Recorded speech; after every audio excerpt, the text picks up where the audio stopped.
जब से सुननी जान तोहर शादी हो खता, यही टेंशन से देखो हमर देह गलता।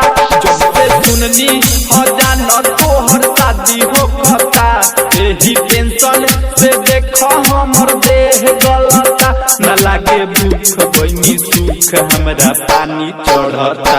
जब से सुननी जान तोहर शादी हो खता, यही टेंशन से देखो हमर देह गलता।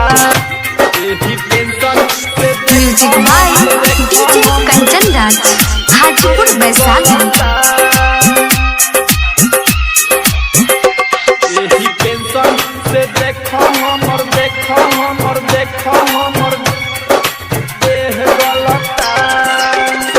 जा जा जा जा ए जान हम जान गईनी, कितना पानी में बारू पहचान गईनी।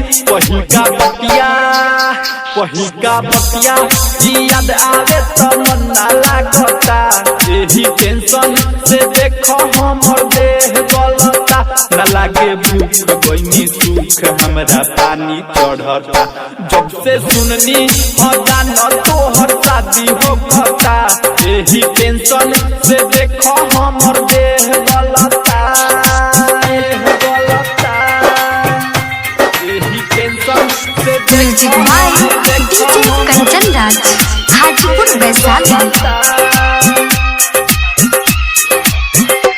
यही टेंशन से देखो हमर देह गलता। राइटर रंजन किसान के तू साथ धइलू, काहे श्यामल कुमारा संगे घात कइलू। पवन संजीत बाकी केतनो मनाई हमर मन ना मानता। यही टेंशन से देखो हमर देह गलता।